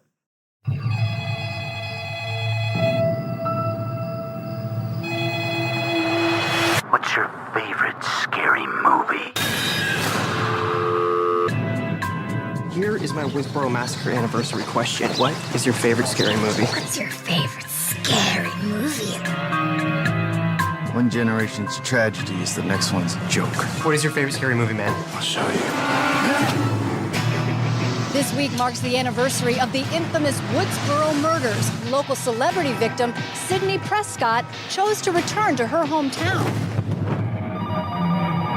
Welcome home, Sydney. Watch the preview of coming events.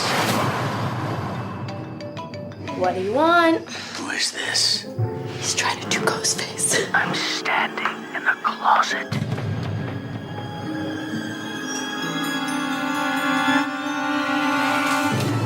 Liar. All right, according to the IMDb synopsis, Scream 4 is described as 10 years have passed and Sydney Prescott, who has put herself back together thanks in part to her writing, is visited again by the Ghostface killers. So this film was released 11 years later, April 11th of 2011. It was budgeted at $40 million and is the lowest performer of the entire franchise, grossing only $97.2 million. And it sounds like it made up the budget and the marketing budget, but it wouldn't be what we call a hit. It grossed less than the films that had all come out, again, 11 plus years before that. They actually had plans, Williamson and Wes Craven and the Weinsteins were going to make an entire second trilogy that they put on ice after the low performance of this film. And I remember seeing this film in theaters, being super stoked, because horror really did undergo quite the evolution, looking at horror films of the 90s all the way through the 2010s, the beginning of the 2010s. You had remakes everywhere. You had torture porn had sort of been on the rise. So the Saws, the Hostels, like all these movies that were just super violent for no reason, had taken over, and the internet had become a much more prominent part of the film going experience for horror movies. So I was really excited to check out Scream 4 and see, hey, what are they going to do with the film? So with that said, let's go ahead and go around the table to hear what everyone thought about Scream 4. LeBron, I'm going to start with you. Scream 4. Saw this in theaters. I was pleasantly surprised at the time because, again, so much time, like you said, had been removed. Again, horror had undergone another evolution. And I was very curious how they were going to comment on this change because torture porn and all of that is kind of harder to spoof, as than your traditional just standard slasher film. And I think they do a mostly good job with commenting on that. I think the most clever thing that they did with this was the cold open for this one. It's not my favorite of the 5 opens, but it is definitely the most unique one of those. And it did surprise me because the movie within the movie within the movie within the movie kind of was very clever and plays on the fact that there are just so many monotonous sequels and spinoffs to all these different types of movies. And that level of meta was a lot of fun. It was nice to see the characters returning to this space again. And this one, again, return of Kevin Williamson, you definitely feel that in the writing in terms of a lot of the humor is back. The sharp, clever observations are back. So I think that worked really well. LeBron Chapman, you're coming more positive than I expected. All right, this is good. Is there a but? There's a but we'll get to that but. Okay. All right. Brock Lay, what did you think of Scream 4?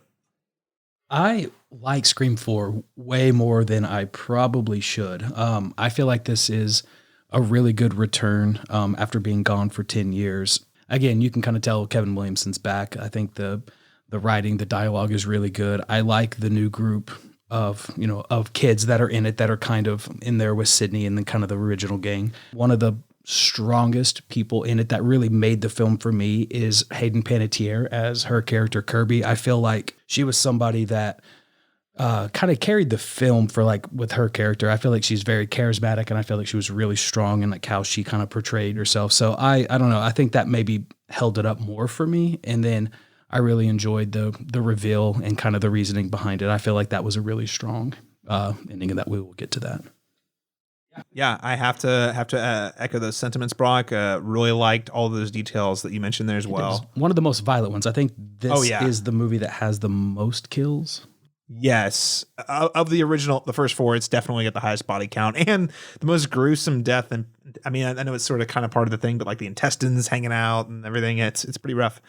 Zach Burns, again, I'm always excited to hear what you think because like we're all so close to this thing, and you're just like, I'm gonna watch them all in a week. What do you think of Scream 4? I really liked Scream 4, especially coming out of 3, which again I thought was a good hoot and a good, more fun comedy slanted movie. I thought 4 was really great in how it was able to kind of bring the horror back to it. To the franchise, while still keeping its fun bits, and I think a lot of the credit there is getting Kevin Williamson back. He's definitely, of the first 4 movies, a huge piece of what makes him work beyond the cast, and obviously Wes Craven. It's kind of silly in a lot of the stuff it does with webcams and so forth, but also I think a lot of that was just part of movies of the time. We were still trying to figure out. Even though the internet had been around for a while, it was starting to become much more of a huge thing in everybody's lives, and webcams were still pretty new at the time. And so I think, part of how maybe some of those aspects have aged kind of poorly in the more silly direction is just, that's kind of par for the course for, I think, any movies of the time that tried to incorporate the internet in it. I still really enjoyed the movie. There's a brutality that's brought back that was missing from the third one to some of its kills, especially when the neighbor gets killed. That death is brutal, and they're just having to watch it from the next house over. Like that's insane. And that's that's an element that I think I've said it. It's brutal, and she gets killed in a horribly, really drawn out, terrible way, but also having them just at the next house over having to watch. It's that kind of psychological brutality that's brought back to the franchise that 3 definitely didn't have, but was definitely there for 1 and 2 for some of the kills. Then that's I think that's a big part of what raises the stakes and makes this actually feel dangerous for the characters. So I was really glad to see that brought back. And like I said, I love the reveal at the end. I love who the killers turn out to be. I love their motivations. Also, again, we're sort of dancing into like the motivations part, but the way the killer mangles her own body. Oh yeah, I love that sequence. To like set herself up as the victim. Holy cow! That's upsetting. Yeah. Ooh. Yeah, I really love that sequence. There's a lot of stuff I really love about this movie. And we can get more into it, but go for it. You just honestly just made me think of this when you were talking about them watching their best friend get murdered next door. They're watching that happen. And it's like, so is that another callback to Nightmare on Elm Street where Heather Langenkamp has to listen to Johnny Depp get murdered on the phone, and he lives, right next door. And so I don't know. I just wonder if like that's like another little kind of Easter egg thing that they're trying to like, okay, I wouldn't doubt it, but let's go I definitely into that. missed it, but I wouldn't doubt it. So I saw Scream 4 in theater and loved it, like I mentioned a few minutes ago. I will say this rewatch in particular for me, I think a lot of it has to do with the fact that I watched all 4 of these movies in a very close amount of time. Yes, it's riffing on reboots and remakes, but it also, more than I recall, feels like it's going through the motions exactly like the kills are brutal, like all the stuff is there, but like the beats just feel like, okay, here we go again. It feels and this again was probably Scream 4 is probably the one I've seen the most other than the first one. I just felt like it was more go through the motions than even 2. That said, the motivations of the killer, I think, are incredible. The reveal, the execution, how deeply upsetting it still feels. I mean, I know we talked about the motivations in 1 and 2, and yeah, those are very real and upsetting. But like living in this sort of internet age where social media is such an important part of every conversation we have, like it feels so real where you're like, wow, this is someone would totally do this to get famous, so that still elevates the whole film for me, not just because it's such a shocking. So it's elevated horror. Not quite. There we go. We're not there yet. Oh, sorry. But it really hits home with me. So I guess we can go ahead and start going around the table talking about the reveal of the killers, which in this case, Sydney's niece wants to become the star. Firstly, Zach, I'm turning it to you. I know when I saw this in the theater looking for the killer, I was floored. What was your reaction? Were you surprised? Yeah, I actually was kind of shocked that it was, what's her name? Jill? Jill, yeah. Yeah, that Jill was one of the killers. But once it happened and she went into why she was doing it, I was like, oh, wow, this is actually great. I love her demented motivation that probably works better now. Now that social media is much bigger than it was back then, and being an influencer is much more of a thing now than it was then. And so I really loved her motivation. And then good old little Rory Culkin over there.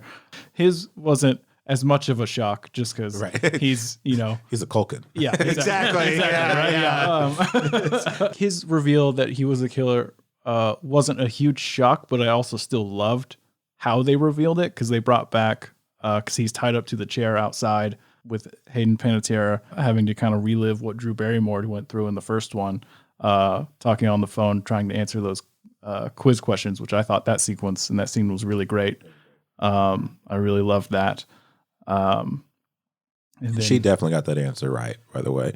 Whatever the question was, that was incredible. Incredible. She listed off every remake. It was A+. Again, I would say arguably the MVP of one of the MVPs of the movie for sure. Oh yeah, she is honestly really great in the movie. And yeah, she was one of my favorite of the new characters for sure. So it was a bummer to see her go.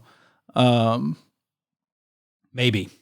That's true. Yeah, maybe. Yeah, maybe. Yeah, who knows? I hold out hope. I love the reveal. I love that sequence where Jill is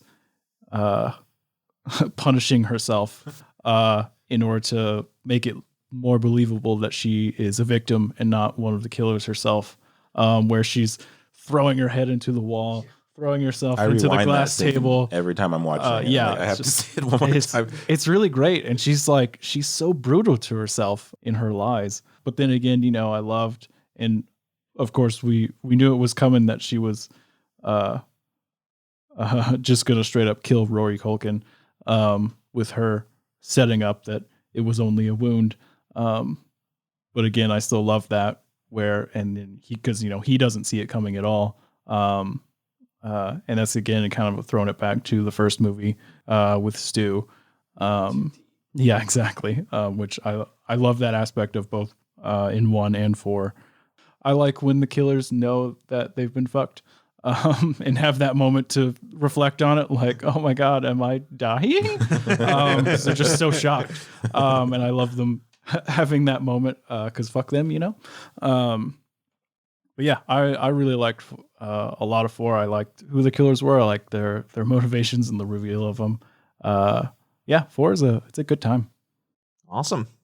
Brock, the reveal worked pretty well for you? Yeah, it did. I feel that 4 is the most fun of the movies. I mean, it's still scary, it's still brutal, but I feel like it's the most fun. It's the only word that comes to mind, so y'all are probably going to laugh at me, but hip. I don't know. Like, I feel like the teenagers feel like teenagers. I feel that in this one, Nev Campbell and everybody, they finally feel like the OGs. They finally feel like the elder statesmen that kind of know how this thing goes.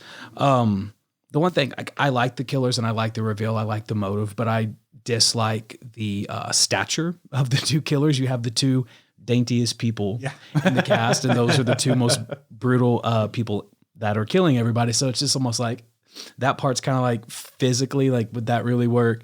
But Emma Roberts just goes full sail on this. Like, I love the motive behind it, kind of almost the jealousy of her cousin getting all of the attention and all of the, the books and everything, and her wanting to be a part of that and wanting to stop at nothing to do that. So that's what sparks this whole thing. And again, like you said, riffing on the first, just not letting Rory Culkin take any ounce of glory from her.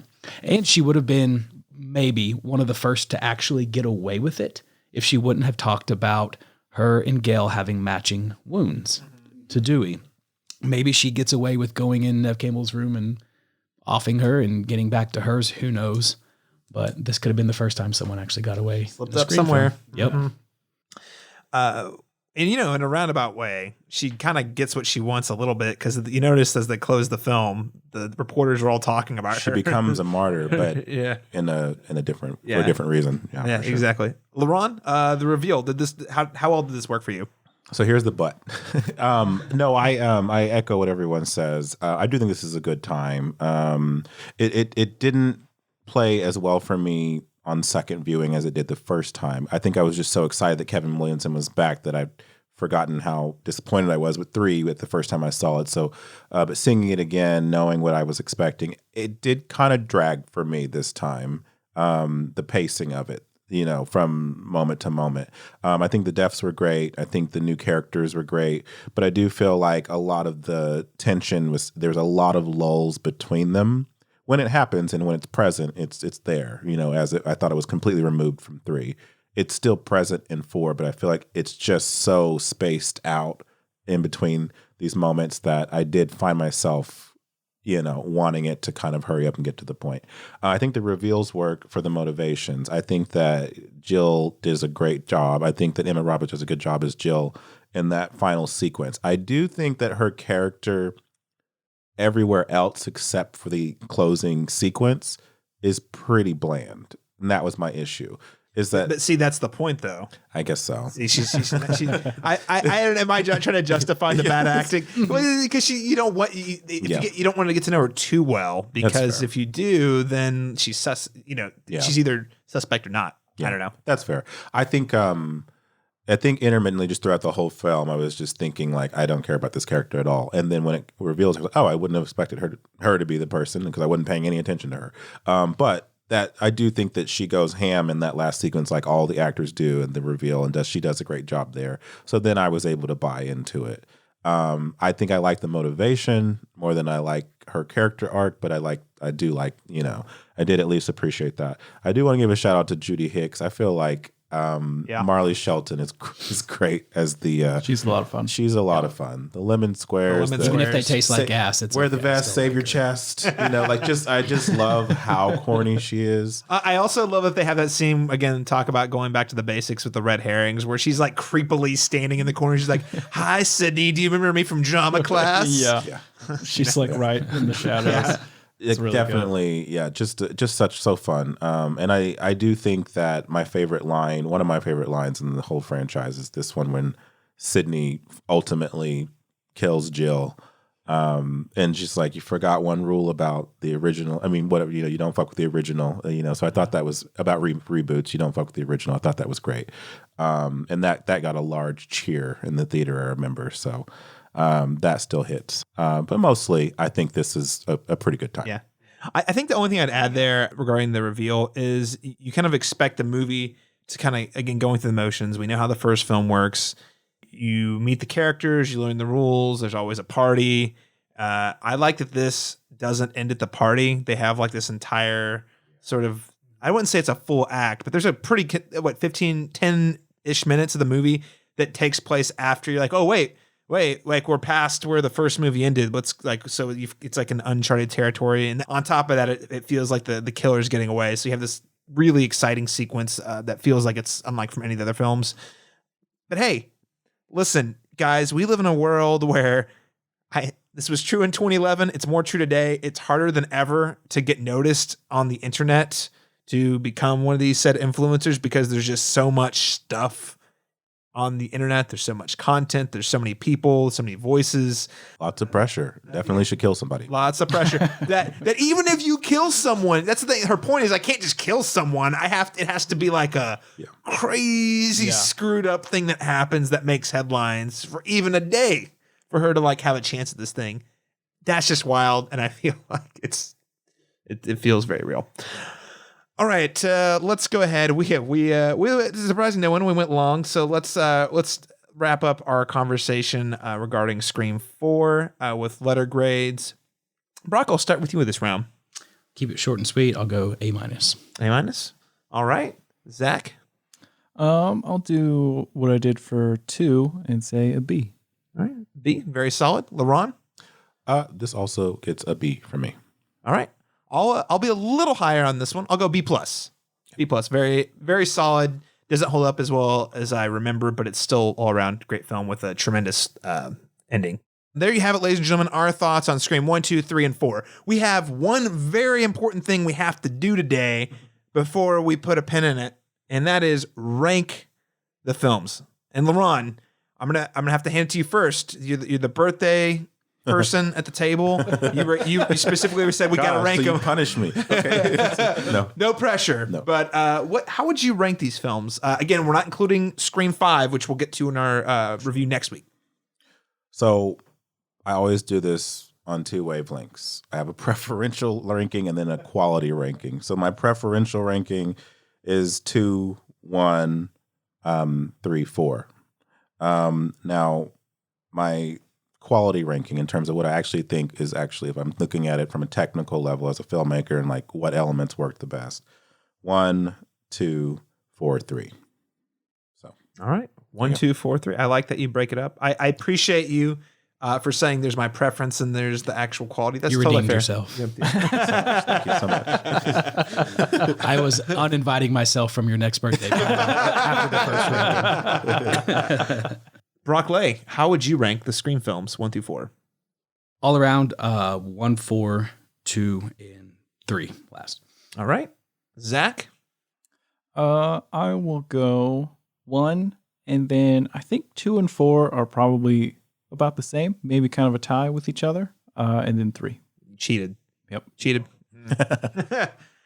I am going to say... Man, I'm tough. I've gone back and forth on this. I think I'm going to say 1, 4, 2, 3.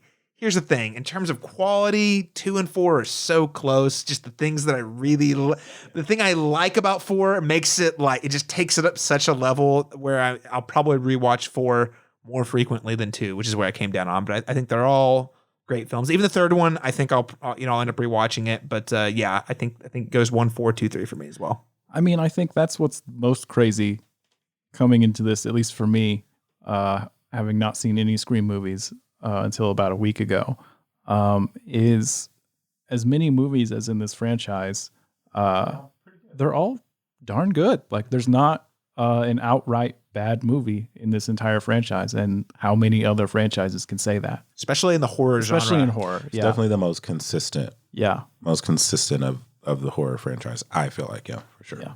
Well, and going back, I mean, and you might even feel this way too, Zach.